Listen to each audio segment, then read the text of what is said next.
Hello everyone. So I welcome you again on our YouTube channel named UPSC Stinger.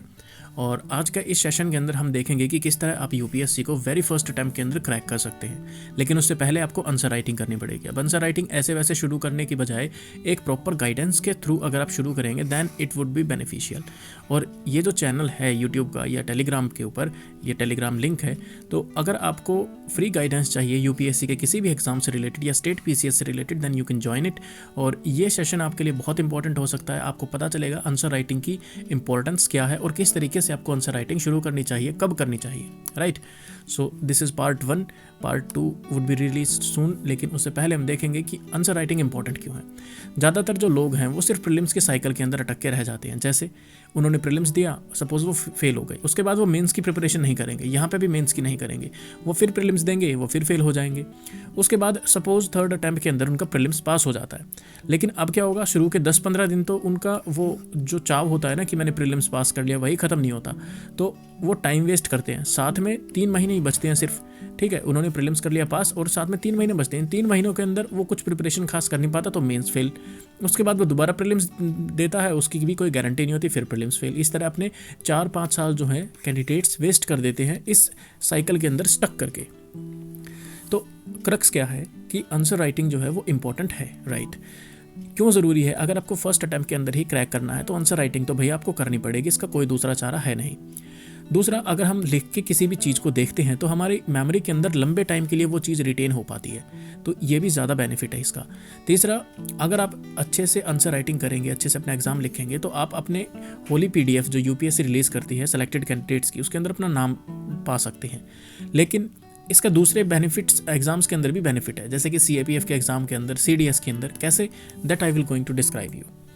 सबसे पहले जो बोलते हैं कि हमें आंसर राइटिंग अभी नहीं करनी होती, उनके जनरली 3 आर्ग्यूमेंट्स होते हैं कि अभी तो हम प्रीलिम्स के अंदर ही फेल हुए जा रहे हैं, हमारा प्रीलिम्स से पास नहीं हो रहा, तो क्या करें। ऊपर से दूसरी चीज़ कि सपोज़ हमने मेंस की आंसर राइटिंग कर भी ली और उसके बाद हम प्रीलिम्स के अंदर ही फेल हो गए, तो उस मेंस की आंसर राइटिंग का बेनिफिट क्या है? उसका तो ज़ीरो बेनिफिट हो गया, ठीक है।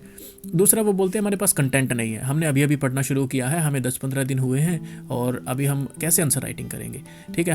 हमारे पास ना ही कंटेंट है, साथ में टाइम भी नहीं है। अभी हमें एनसीईआरटी पढ़नी है, स्टैंडर्ड बुक्स पढ़नी है, करंट अफेयर्स पढ़ने हैं, और करंट अफेयर्स के बाद जो अगर कोई कोचिंग ले रहा है तो कोचिंग के नोट्स पढ़ने हैं, फिर उसे अपने खुद के नोट्स भी बनाने हैं, ऑप्शनल पढ़ना है, अ लॉट ऑफ थिंग्स। वो आर्ग्यूमेंट देंगे कि हमारे पास टाइम नहीं है। तो इन सभी आर्ग्यूमेंट से let's deal them by one, right. What if fails in prelims exam itself. लोग बोलते हैं कि अगर प्रिपरेशन किया खूब दबा के मेंस की और उसके बाद हम प्रीलिम्स के अंदर ही फेल हो गए तो व्हाट हैपन। देखिए, प्रीलिम्स से रिलेटेड 2 चीज़ें लोगों के दिमाग में आती हैं कि या तो प्रीलिम्स को क्रैक करना आर्ट है, कि मतलब कुछ लोग ऐसे होते हैं एग्जाम के अंदर जाते हैं, क्रैक करते हैं। प्रीलिम्स तो उनके लिए केक वॉक की तरह होता है कि prelims is not a tough thing, ठीक है। तो अगर वो इस श्रेणी के अंदर कोई कैंडिडेट अपने आप को पाता है कि मेरा प्रीलिम्स तो इजीली हो जाएगा, तो उसे तो भाई मेंस की प्रिपरेशन करनी ही चाहिए, आंसर राइटिंग तो लिखनी चाहिए, क्योंकि यही तो आपका फाइनल सिलेक्शन करवाएंगे। सपोज दूसरे तरह के बंदे होते हैं, वो कहते हैं कि sir it's a luck, prelims pass करना एक तरह जुआ है, वो एक लक है। तो अगर लक है तो शायद आपका लक आपको 1 या 2 ही मौके देगा, तो क्यों ना उस 1 या 2 मौके को ही अपना फाइनल मौका बना के और सेलेक्ट हो जाए। तो इसके लिए क्या करना पड़ेगा आपको? मस्ट चीज़ है ये तो, राइट। ये तो बहुत ही ज़्यादा ज़रूरी चीज़ है। अगर ये लक वाले लोग हैं तो उनके लिए तो पास बिल्कुल प्रैक्टिस करना बहुत ही ज़्यादा ज़रूरी है। पता नहीं कब उनका प्री पास हो जाए और उन्हें अगर मेंस की तैयारी नहीं होगी तो फेल, और फिर लक का पता नहीं कब का कब जागेगा। सेकंड, लोग बोलते हैं कि हमारे पास कंटेंट नहीं है। तो देखिए, 2 अप्रोच होती है इसके अंदर। पहला टॉपिक वाइज अप्रोच और दूसरा सब्जेक्ट वाइज अप्रोच। जब भी लोग कंटेंट की बात करते हैं वो इसके ऊपर फोकस करते हैं। ओवर एम्फेसाइज किया गया है कि आप पहले हिस्ट्री को कंप्लीट पढ़िए, फिर उसके बाद आप शुरू कीजिए। आप हिस्ट्री को कंप्लीट क्यों पढ़ रहे हैं? आपने आज सपोज एक्ट वाला कोई भी चैप्टर पढ़ा, एक्ट को छोड़ो, आपने सपोज 1857 का रिवोल्ट पढ़ा, तो 1857 के रिवोल्ट के ऊपर प्रीवियस ईयर क्वेश्चन उठाइए, उन्हें अटैम्प्ट कीजिए, दैट्स इट।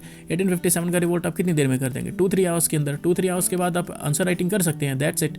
तो उसके लिए आपको पूरा सब्जेक्ट कंप्लीट करने की ज़रूरत नहीं है, just topic wise approach use कीजिए और अपने आंसर्स को लिखना शुरू कीजिए। और लोग बोलते हैं कि हमारे पास टाइम नहीं है सर, बिल्कुल भी, हमें तो कोचिंग में जाना होता है या फिर हमने कोई सब्सक्राइब किया हुआ है, ये वो फलाना ढिमकाना। तो ये जितना भी टाइम का इशू है, तो मैं सिर्फ एक बात बता देना चाहता हूँ कि अगर आप एक आंसर पर डे का लिखते हैं that would be enough initial stage के ऊपर, तो उसके लिए कितना टाइम लगता है? 7 से 15 मिनट। अगर आप पूरा दिन 24 आवर्स का होता है। अगर उसके अंदर से आप 7 से 15 मिनट उस चीज़ के लिए नहीं निकाल सकते जो आपका फाइनल सिलेक्शन एश्योर करेगा, फाइनल सिलेक्शन आपके आंसर राइटिंग के बूते पर होगा, तो अगर आप अपने फाइनल सिलेक्शन के लिए 7 से 15 मिनट भी नहीं निकाल सकते then why you are preparing for UPSC. ठीक है, छोड़ दीजिए यूपीएससी की प्रिपरेशन और कुछ अदर चीज़ देख लीजिए, क्योंकि आंसर राइटिंग तो आप कर नहीं रहे हैं। लक के थ्रू अगर पास भी हो गए तो भी आप फेल हो जाएंगे, तो you are just wasting your time. अभी क्रक्स क्या है? क्रक्स देखिए, किसी भी सिलेक्टेड कैंडिडेट का नाम देखिए, रिकमेंडेड। अगर आपको इस तरह से रिकमेंडेड होना है, अपना नाम लेना है फाइनल सिलेक्शन लिस्ट के अंदर, तो मेंस ही आपका है। आप प्रीलिम्स के बूते पर कुछ भी क्रैक नहीं कर पाएंगे। इनमें से बहुत सारे लोग ऐसे जो प्रीलिम्स बस मार्जिन से पास हुए हैं, ठीक है, लेकिन इनकी मेंस की प्रिपरेशन इतनी बेहतर थी कि 3 महीने के अंदर दे गॉट देयर रैंक। किसी ने, कोई भी ऐसा नहीं है जिसने सिर्फ 3 महीने के आंसर राइटिंग करके और अपना सब कुछ हासिल कर लिया। ठीक है, सभी के पीछे 6-6, 7-7 महीने की मेहनत है। ठीक है, तो आपको भी इसी एंगल से सोचना पड़ेगा कि आपको compete करना है इन लोगों के साथ। ठीक है, इनमें से कुछ लोग आईपीएस होंगे, वो दोबारा से एग्जाम के अंदर अपीयर होंगे आईएएस बनने के लिए, तो इनके साथ कंपटीशन है आपका। उसका मतलब कि अगर 4 महीने आंसर राइटिंग को दिए हैं और आप फर्स्ट टाइमर हैं, तो आपको कम से कम 5 महीने आंसर राइटिंग को देने पड़ेंगे, तब जाके आप इनको बीट कर पाएंगे। राइट, नेक्स्ट, अब बात आती है कि शुरुआत कब करें आंसर राइटिंग की। फेब के अंदर नोटिफिकेशन आता है, जून के अंदर प्रीलिम्स होता है, सितंबर के अंदर मेंस, और जन फेब के अंदर इंटरव्यू नेक्स्ट ईयर में, और अप्रैल और मई के बीच में रिजल्ट आता है आपका। मतलब जो नेक्स्ट प्रीलिम्स होगा उससे पहले रिजल्ट आ जाता है यूपीएससी का। तो अब सबसे बढ़िया समय क्या होता है आपकी आंसर राइटिंग शुरू करने का? ये होता है सितंबर से फेब तक का। ठीक है, सपोज आपने फेब के अंदर कोई कोचिंग ज्वाइन करी, ठीक है, आप नेक्स्ट ईयर का अटैम्प्ट दोगे, then you should start from the Feb. आपको सितंबर तक वेट करने की ज़रूरत नहीं है। लेकिन अगर आप नोटिफिकेशन के बाद, सपोज अभी जैसे लोगों के मीन्स स्टार्ट होंगे जनवरी के अंदर, तो अगर आप सितंबर से आंसर राइटिंग शुरू करते हैं देन इट्स गुड, और फेब तक आप कर सकते हैं। अगर आप अभी भी शुरू करेंगे ना, आपके पास 2 महीने हैं, 2 मंथ्स के अंदर आपकी जो बेसिक आंसर राइटिंग हो वो आपके कंप्लीट हो जाएगा। आपका बेसिक जो है वो कंप्लीट हो जाएगा। आपको लिखना आ जाएगा कि कैसे आंसर्स लिखते हैं, इंट्रोडक्शन में क्या लिखें, बॉडी के अंदर क्या लिखें, कंक्लूजन के अंदर क्या लिखें, कोट्स कहाँ पे लिखें, डायग्राम्स कैसे बनाएं, ये सारी चीज़ें आपके सॉल्व हो जाएंगी। ठीक है, तो अभी भी अगर आप 2 मंथ के लिए प्रिपरेशन करते हैं, सपोज फेब के अंदर आपने छोड़ दिया, उसके बाद प्री स्पेसिफिक हो जाइए। अगर आप प्री क्वालिफाई कर लेते हैं देन आपके पास 2 महीने का एज है, आपने आंसर राइटिंग की हुई है। तो जो लोग फर्स्ट टाइम आंसर राइटिंग कर रहे हैं, you are already above them. आपने अपने सिलेक्शन के चांसेस को और ज़्यादा इंक्रीज कर दिया है। As simple as that, right. अभी लोग जोश में आ जाएंगे, बोलेंगे कि ठीक है अब आंसर राइटिंग इतनी ज़्यादा ज़रूरी है तो let's do the answer writing. Right, पहली मिस्टेक को लोग क्या करते हैं, अननेसेसरी टेलीग्राम ग्रुप्स को ज्वाइन कर लेते हैं। उन्होंने सपोज यहाँ पे टेलीग्राम ग्रुप ज्वाइन किया, वहाँ पे सब लोग एक दूसरे के ऊपर बोलते रहते हैं कि भाई मैं ये सोर्सेज फॉलो कर रहा हूँ, मैं ये सोर्सेज फॉलो करता हूँ। किसी कोचिंग इंस्टीट्यूट का एडवर्टाइजमेंट आता है, ठीक है, कोई कुछ बोलता है, कोई कुछ बोलता है। अलग अलग टाइप के लोग होते हैं, किसी ने 2 साल दिए होते, कोई स्टार्टर होता है, किसी ने 6 साल दिए होते, तो अलग अलग तरह के लोग होते हैं। वहाँ पर आप सिर्फ कन्फ्यूज़न क्रिएट करते हैं अपने लिए और कुछ भी नहीं। उसके अलावा सपोज किसी ने हिम्मत जुटा के आंसर्स लिखने शुरू किए, तो पहला आंसर वो बहुत ही बेकार लिखेगा, तो उससे उसका क्या है, दिल टूट जाएगा, मनोबल टूट जाएगा। उसके बाद वो क्या करेगा, आंसर राइटिंग जो है वो स्टॉप कर देगा। फिर वो यूट्यूब के ऊपर सर्च करेगा कि कैसे जो टॉपर्स हैं वो बोलते हैं कि हमने 2 महीने की आंसर राइटिंग के अंदर ये क्रैक कर दिया, और फिर वो अपने आप को उन टॉपर्स के बराबर सोच के, जिन्होंने लगभग झूठ बोला होता है, तो उनके बराबर सोच के वापस से अपनी साइकिल में लगेगा कि पहले प्रीलिम्स पास करते हैं, बाद में मेंस में देखेंगे। अरे फाइनल आपको सिलेक्शन लेना है, ठीक है, आपको प्रीलिम्स क्रैक करने से आपका फाइनल सिलेक्शन नहीं होगा, तो आपको मेंस के लिए तो आपको आंसर राइटिंग करनी पड़ेगी। तो आप इन टॉपर्स की जो यूट्यूब पे वीडियोस हैं उनके ऊपर ज़्यादा सिर ना खपाएं, अपनी प्रैक्टिस शुरू करें। आपकी अप्रोच कैसी होनी चाहिए अगर आप आंसर राइटिंग अभी करना शुरू कर रहे हैं? तो देखिए, कुछ लोग कोचिंग लेते हैं, जैसे कि विजन हो गया, वाजीराम हो गया। I am not promoting those institutions, but फिर भी अगर कोई कोचिंग ले रहा है तो वो आंसर राइटिंग का ऑप्शन प्रोवाइड करवाता है। आपको वहाँ पे आंसर राइटिंग करनी चाहिए। कोई मैटर नहीं करता आप कितना गंदा लिखते हैं, आपने कितना भी गंदा लिखे, इट डजेंट मैटर, आपको सिर्फ सीखना है वो चीज़। ठीक है, if not provide answer writing, अगर ऐसे कोचिंग इंस्टीट्यूशन के अंदर आप कोचिंग ले रहे हैं जो आंसर राइटिंग प्रोवाइड नहीं करवा रहे हैं, तो वहाँ पे जो आपके फ्रेंड्स हैं उन्हें अपने दिखाइए। अब ऐसे फ्रेंड्स पता है क्या होते हैं, बहुत क्रिटिकल होते हैं, एकदम से आपकी कमियाँ छोटी गिना देंगे। अब वो तो खुद आंसर राइटिंग नहीं कर रहे, लेकिन आपकी अगर कमियाँ गिना दी, आप इन कमियों को दूर करेंगे, तो जब वो शुरू करेंगे तब तक आप इन कमियों को दूर कर चुके होंगे, and you would have a positive edge, इनके ऊपर पॉजिटिव एज होगा। और it's all about a competitive exam, जिसके अंदर आपको औरों से आगे निकलना होता है, राइट। लेकिन अगर कोई कोचिंग नहीं ले रहा है तो क्या किया जाए, और उसे फ्री में आंसर चेकिंग करवानी है, तो देखिए एक तरीका क्या होता है कि आप कोई भी आंसर लिखिए, उसको टॉपर्स की कॉपी के साथ मैच कीजिए। ज़रूरी नहीं आपने जो है 1857 का जो है रिवोल्ट के ऊपर आपने आंसर लिखा और टॉपर्स की कॉपी के अंदर जो है वो इंडियन नेशनल आर्मी से रिलेटेड कोई क्वेश्चन था उसके ऊपर।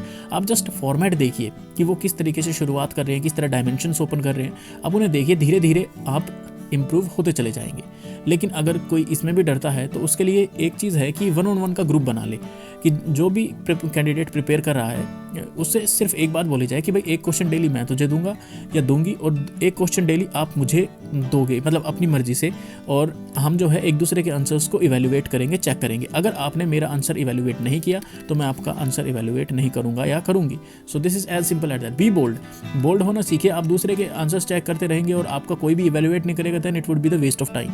तो अब बोल्ड बनिए और 1-on-1 का ग्रुप बनाइए, उससे ज़्यादा बिल्कुल भी नहीं। 2-3 पर्सन्स मिलकर एक दूसरे का चेक करने, बिल्कुल नहीं, क्योंकि ऐसे में क्या होता है, लड़कियों के तो आंसर्स चेक हो जाते हैं, लड़के बेचारे फंस के रह जाते हैं। सो this is all about that. तो एक अच्छा एज लेने के लिए आपको आंसर राइटिंग करनी ज़रूरी है। ये इतनी ज़्यादा ज़रूरी है जितना आप सांस लेते हैं। अगर आप यूपीएससी की प्रिपरेशन कर रहे हैं तो it's equivalent to your breath, सांस लेने के बराबर इंपॉर्टेंट है।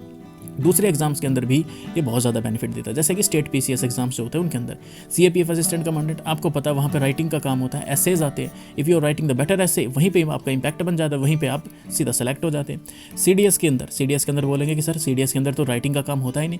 देखिए वहाँ पे एसएसबी होता है, एसएसबी के अंदर आपसे क्वेश्चंस पूछे जाते हैं। जब आप आंसर राइटिंग प्रैक्टिस करते हैं ना, तब आप डायमेंशंस ओपन करना सीखते हैं कि सपोज एनवायरमेंट है, एनवायरमेंट से रिलेटेड आप क्या क्या डायमेंशंस ओपन करेंगे। यहाँ पे बोलेंगे सर एनवायरमेंट से टूरिज्म भी हो सकता है, ठीक है, एनवायरमेंट प्रोटेक्शन से हमारी इकोलॉजी भी सेफ हो सकती है, डिजास्टर मैनेजमेंट से हमें जो है वो बेनिफिट मिल जाता है, डिजास्टर मैनेजमेंट होता है अच्छे तरीके से, ठीक है, डाइवर्सिटी यहाँ पे होती है, ठीक है, ये हमें नेचुरल रिसोर्सेज प्रोवाइड करते हैं, ठीक है, इन नेचुरल रिसोर्सेज से हमारी इकोनॉमी इंप्रूव होती है, यहाँ पे हमारी ट्राइब्स रहती हैं, ठीक है, तो अगर वो बेटर रहेंगी तो ट्राइब्स जो है वो ज़्यादा डेवलप हो पाएंगी, राइट। उसके बाद हमारे जो इंटरनेशनल कमिटमेंट्स हैं हम उन्हें फुलफिल कर पाएंगे। इस तरीके से आप डायमेंशंस ओपन कर सकते हैं। तो जब भी आप वहाँ पे आंसर्स देंगे, लोग 2-3 डायमेंशंस बता के थक जाएंगे, लेकिन you will have a ample of dimensions. तो वहाँ पे ये आपको एक एक्स्ट्रा एज प्रोवाइड करवाने वाली है आपकी आंसर राइटिंग। और सपोज सीडीएस की एज खत्म हो जाती है किसी की, तो they should shift to the UPSC, क्योंकि उन्होंने प्रीलिम्स के लगभग तो हिसाब किताब किया होता ही है, और उसके बाद अगर वो थोड़ा सा मेहनत करें then they could crack the UPSC civil services exams, right. तो एंड में बोलेंगे थैंक यू, जिन्होंने सब्सक्राइब किया हुआ है उनको कलेजे से धन्यवाद, और जिन्होंने ना किया कोई दिक्कत नहीं है, आराम से कर लेना। बस ओमिक्रॉन बहुत ज़्यादा तेज़ी से फैल रहा है, अपने परिवार को, अपने आप को हेल्दी रखें। So thank you all guys. और अगर किसी को फर्दर कोई गाइडेंस चाहिए या फिर किसी तरह के क्वेश्चंस हैं then they can post it at, ये हमारा टेलीग्राम का ग्रुप है। और नेक्स्ट वीडियो आएगी कि एक परफेक्ट आंसर्स जो हैं वो आपको कैसे लिखना चाहिए। सो this is all about today.